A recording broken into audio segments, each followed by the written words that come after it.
Hey, good morning. How are you? Very good, very good. Just landed last night from out west, and very excited to be on your show. And I appreciate you having me on. Well, I very much loved Fence Jumper. And first, I got to ask, does the Secret Service clear books like the CIA clears novels by former CIA or active duty agents? Yes, so I was kind of in uncharted territory when I wrote this because I'm not aware of a current agent writing a book and having it published before. So about April of last year, our media relations people in our legal department read the book.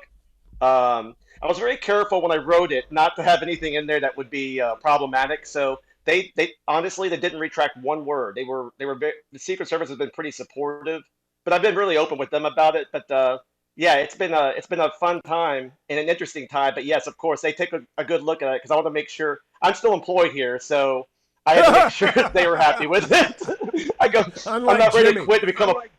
I can't be a full time author just yet.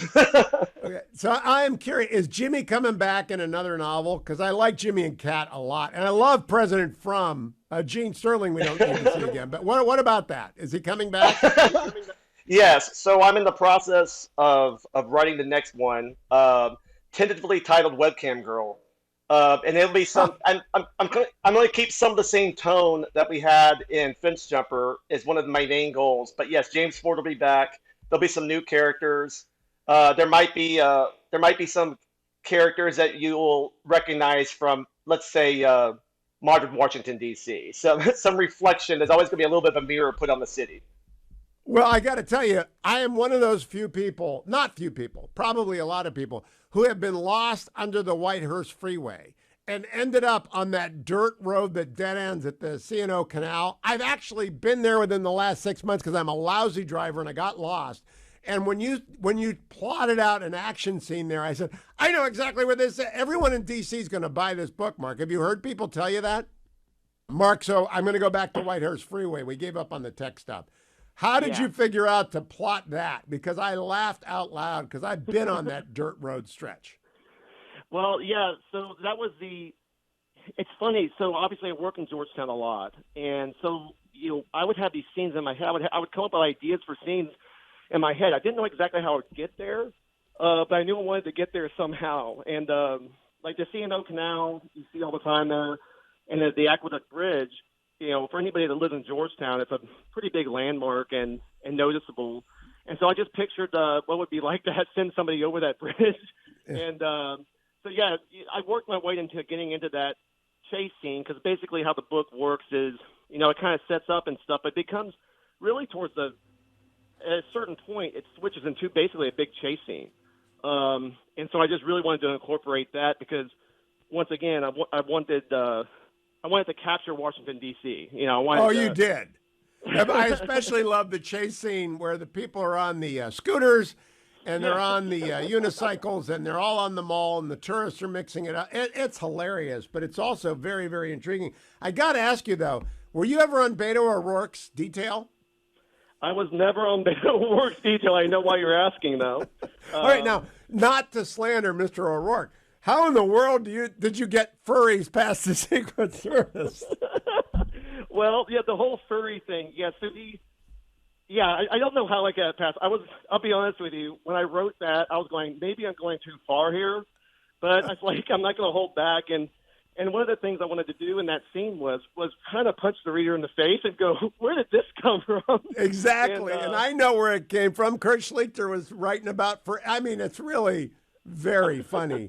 I also like the fact now I've been in a few cars with details and a few people with details.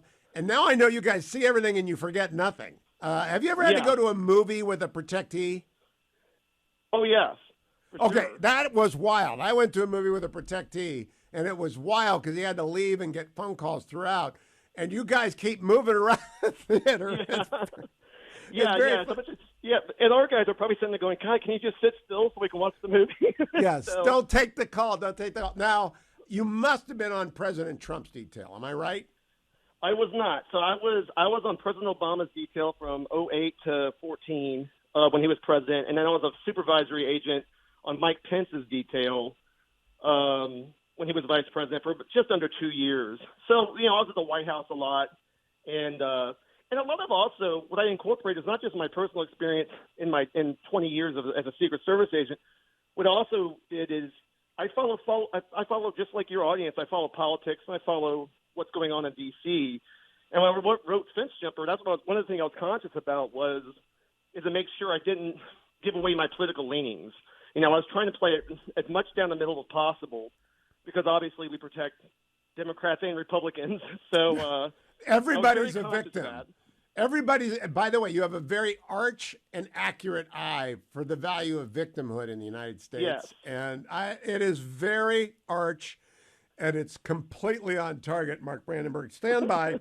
We're going to come right back because I got to talk to you about Derek Rowland, who's my favorite character in the book. You might think it's going to be Jimmy or Kat or Tanya or the furry, but it's not. It's Sergeant Rowland, who's driving a Crown Vic, of course, fence jumper.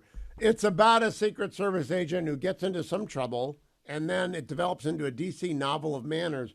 But, Mark, I told you when we were going out, you introduced Metropolitan Police Detective Derek Rowland on page 49, and on page 250 pages later, he's having a conversation with a young FBI agent outside the Willard Hotel in his Crown Vic, which is really kind of a serious moment about being a local policeman. Did you put that in there purposefully? I did. So before I was a Secret Service agent, I was a police officer in a suburb of Kansas City, Olathe Police Department for 5 years. And obviously worked with police officers all over the country.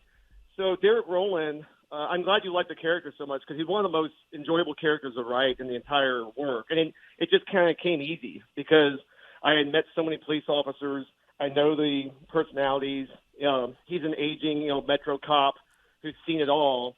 And he was just a fun character to write. And also having him play off the younger FBI agent who at first he's not real thrilled with, but as it progresses, the relationship gets better.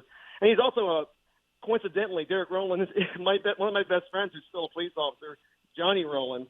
It's kind of an ode to him. That's why I named him and Rowland at the end. I got to say, when you say there comes a time when you're just tired of being lied to, and then you talk about the emotional toll. I was just at my 45th college reunion, and one of my buddies has a son who's a cop on a major metropolitan police department, and she's convinced that every street cop has got to have a mandatory meeting with a counselor every 3 to 6 months because of the accumulated amount of mental stress. And you communicate that in 3 pages. It was like talking to Hillary when I talked to her about her son, because my gosh, the stress just is cumulative. It is. And I've been on other podcasts where I've said that. I think that there's no question. I was only a police officer for 5 years, and there are things just in that 5 years I've never forgotten. So imagine times that by 4 or 5 times that. And so there's no questions the stress that the police officers are under, even a normal day. I mean, just think about traffic accidents, things like that. Something that's pretty common. They go through a lot, and I appreciate the fact that you enjoy how I conveyed that, because really that's what I was trying to do with Derek Rowland, was to show a different side of the story so the reader could see a different side of the investigation of what's going on, but also to kind of pay homage, if you will, to the police officers in our country.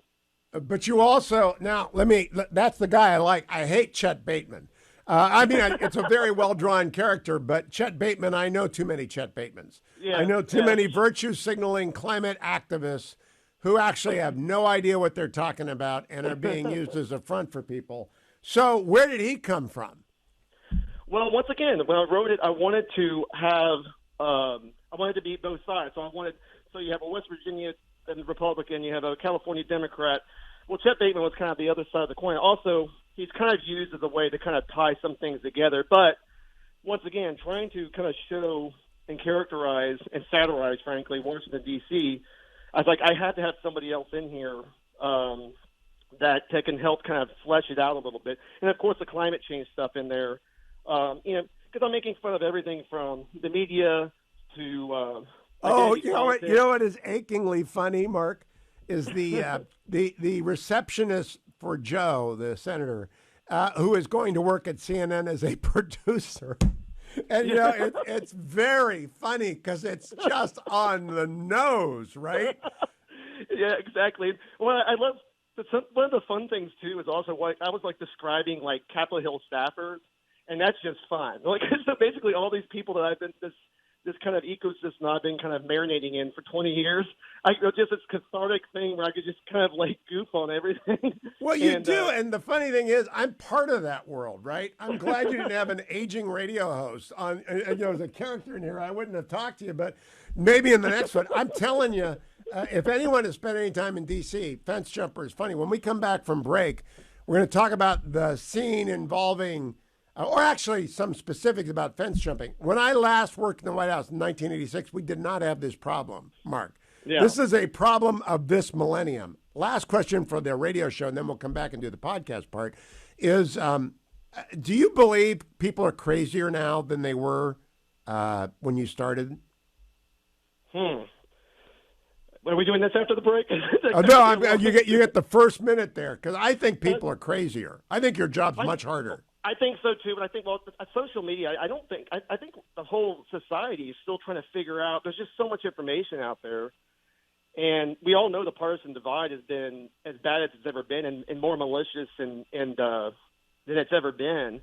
But there's also more opportunity for grift and all kinds of, whether it's maybe not illegal, it kind of corrupt behavior on top of it. Yeah, I think there's no question that it's been exacerbated over the last several, decade or two, and I think also the politicians kind of play on that because they realize. Oh gosh, yes. Go get Fence Jumper. We got to teach Mark to say the title of the book, Fence Jumper, 7 times in every interview, or no one remembers Fence Jumper. So go and order Fence Jumper if you want a hilarious romp through D.C., but be prepared. There's a furry. Fence Jumper by Mark Brandenburg.